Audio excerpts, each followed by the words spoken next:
So we're on the road again today. Travelled from Exmouth down to a place called 14 Mile and the Ridge at Warroora station. So about 160 k's down the road from Exmouth. And we've pulled up here at a spot called the Ridge next to the coast, and we're also beside another zone van. And we were actually beside those guys back in Carraving. So that's pretty weird. Get gone out for the day, but yeah, this is the Ridge. So there's sites spread along on the coast here, up and down. Bit of a not a fishing spot, but not a beach as such here. It's really rocky shore. But that's 14 Mile, just a little bit further down. So like somewhere a bit more suitable for a swim, so I might go for a drive down there and have a look in a minute. But yeah, it's about 11k drive in on a corrugated dirt road. Let our tyres down to 25 on both the car and the caravan. Made for a bit of a softer drive in. So yeah, we're only here the night. We stayed an extra night back in Exmouth because of our big day out seeing the whale sharks the day before. We're a bit exhausted, so we just extended that one night.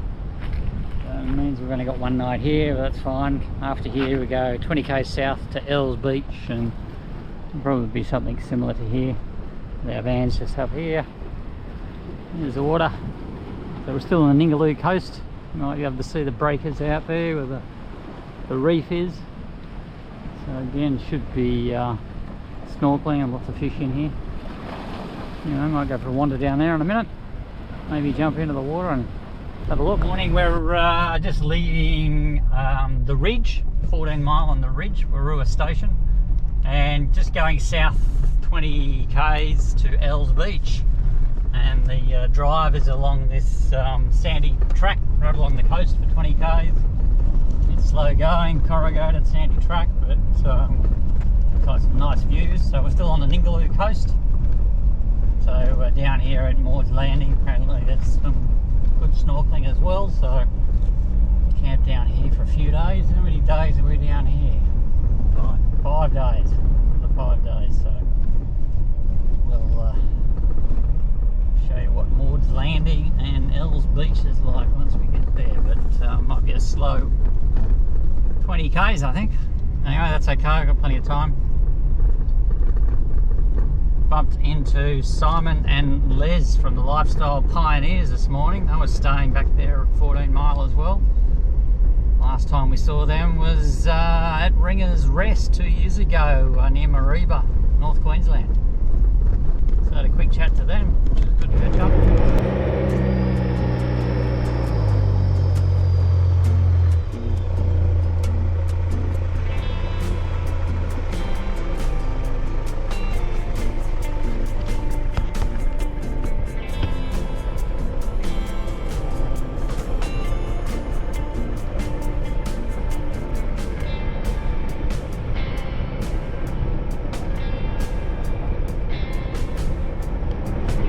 Here we are at the Els Beach turn off. It's taken us about an hour to get here from the Ridge. The Ridge. 20 k's. 20 k's, so it's been pretty slow going. I'm glad we didn't pass anyone coming the other way, particularly with a van. Not too many passing points. Yeah, someone would have been doing a lot of reversing, I think, to get past. See what Els Beach is like. I realise I've been here for 5 days and I haven't filmed anything at Els Beach. Sitting on the sand dune, watching the sunset. Look at that, there's only 1, 2, 3, 4 and someone in a Patriot up the end there. I don't know who that is. Dodgy people. Yeah. They keep bloody following us, don't they? They won't go away. Anyway, sitting here. Actually, this is Jim Gibney's 60th birthday. Happy birthday, Jim. Happy birthday, Jim. Happy birthday, Jim.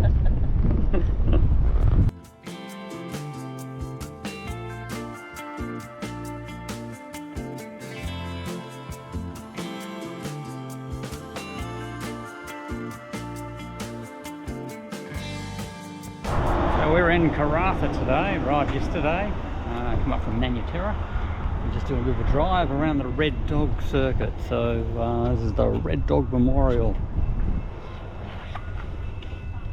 Died 21st of November 1979. There you go. Red Dog, famous from the Red Dog movies. So this is the second stop on the Red Dog path around the foot of Dampier and the Dampier Peninsula. Just red rock everywhere. It's crazy. It looks, I mean, that's just natural. It's not mines. Just piles of red rock. Apparently it's the second largest export port in the world here for salt. See some salt in the distance, iron ore, gas, etc. This is the Rio Tinto ore loader. Must be iron ore, I think. Second biggest in the world. Just at the Karratha Woodside LNG Visitor Centre. So Australia's largest oil and gas resource development. Kicked off back in the 80s. Supplies gas internationally and domestically as well in the northwest. Shelf project, piped in from 135 k's offshore. Gas pipelines, about 3 gas wells out there. It goes through these LNG trains, they call, to remove all the impurities and then freeze it down to minus 161 degrees C and store in those domed tanks over there. And then you might just see off in the distance there's a LNG export ship, so it's then pumped into those ships and exported overseas. If they didn't freeze and compress it down to minus 161, the same volume, you would need 600 ships to export the same amount of energy. So just had a bit of rain, nice green grass at the moment. So look at the colours, incredible.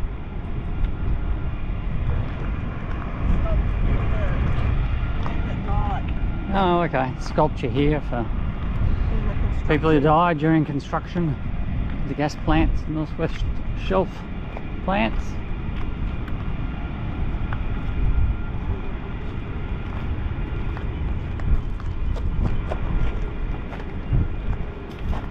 Just out at Hearson's Cove.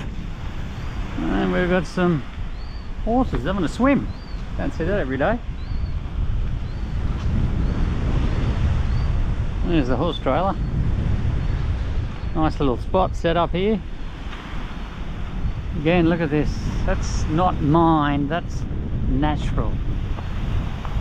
These piles of red rock. Looks amazing, all this extreme colours. Reds, greens, blue sky. Incredible. Just on the Gnaraloo trail walk, just here in the Dampier Peninsula. So yeah, lots of middens, quarry sites, grinding stones, engravings from thousands of years ago. Oh, it's only, what is it, 700 metre return, so a short walk. We'll wander up here and have a look in this amazing countryside.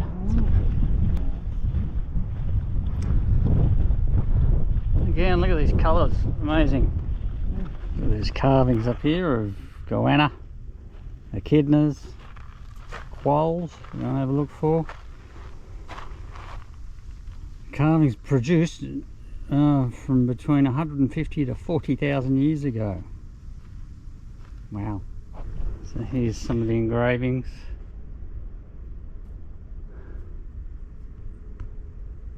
Crazy, isn't it? It just looks like all these rocks were just piled up here recently, but they've been here for like this for thousands of years.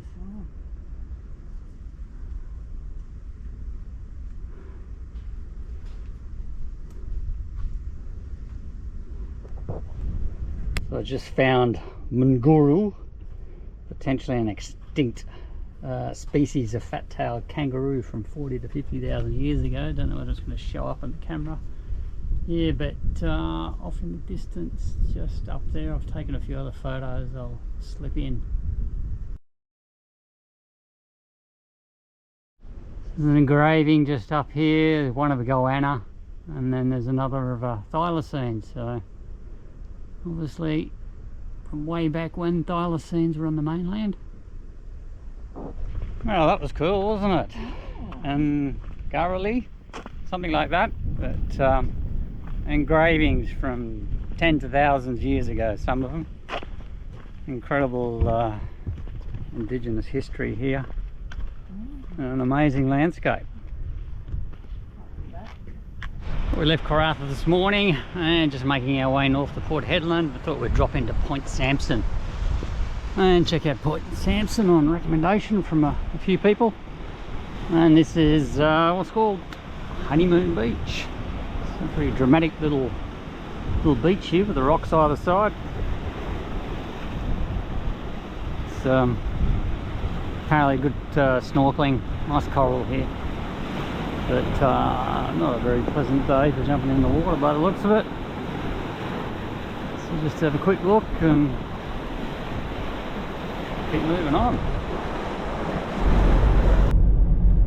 Check out this train, BHP train, 2.8 kilometres long. Unbelievable.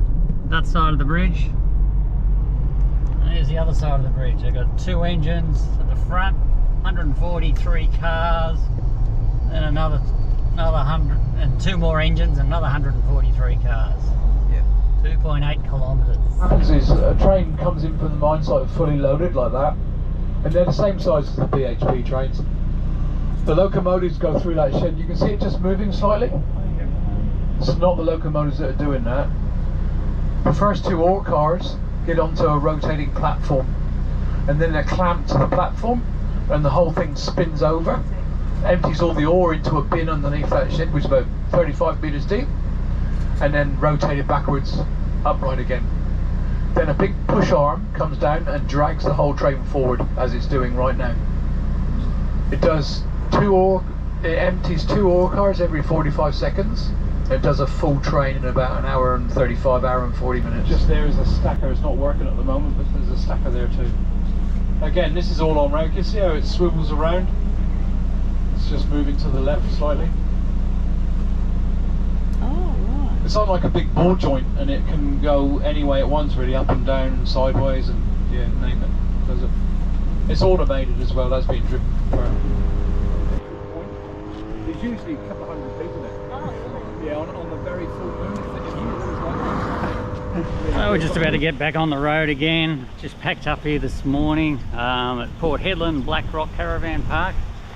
Just before I go, I thought I'd show you something interesting.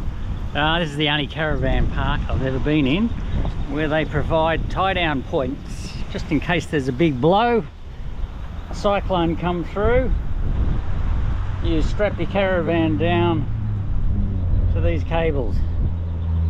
So there's a few permanents in the park, and they're permanently chained down their caravan. So you know it gets a bit windy when you see tie down points like that. So hopefully we don't get a big blow in this trip. So this is Barn Hill Station now, about 100 k's south of Broome. Just got here yesterday, camped up. We're in a powered site over there under the trees. This is look at the cafe here. We're gonna have some live music here later on today, so that'll be nice. I'm just gonna go for a walk. Spectacular coastline here with these red cliffs and then the white sand. Going up to a spot. Oh, it's called Lost City. It's a bit like there's another Lost City, but a whole lot of pillars of rock up here on the beach. So go for a wander down and show you what that looks like. Nice calm morning. Not much wind. Look at the colours. And maybe we'll go north up that way. Nice rock pools here. Look at the colours of these rocks.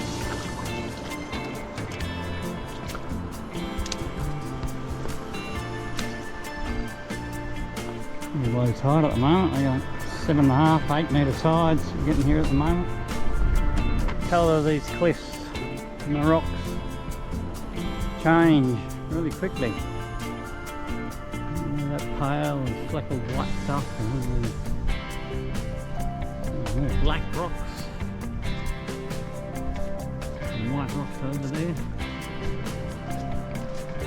Yeah, pretty spectacular. This is Barn Hill's little lost city, they call it.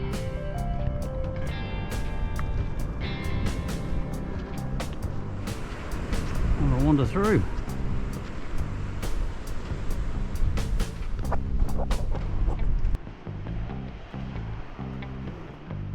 Usual shapes of graffiti. People have got to carve their names and everything for some reason.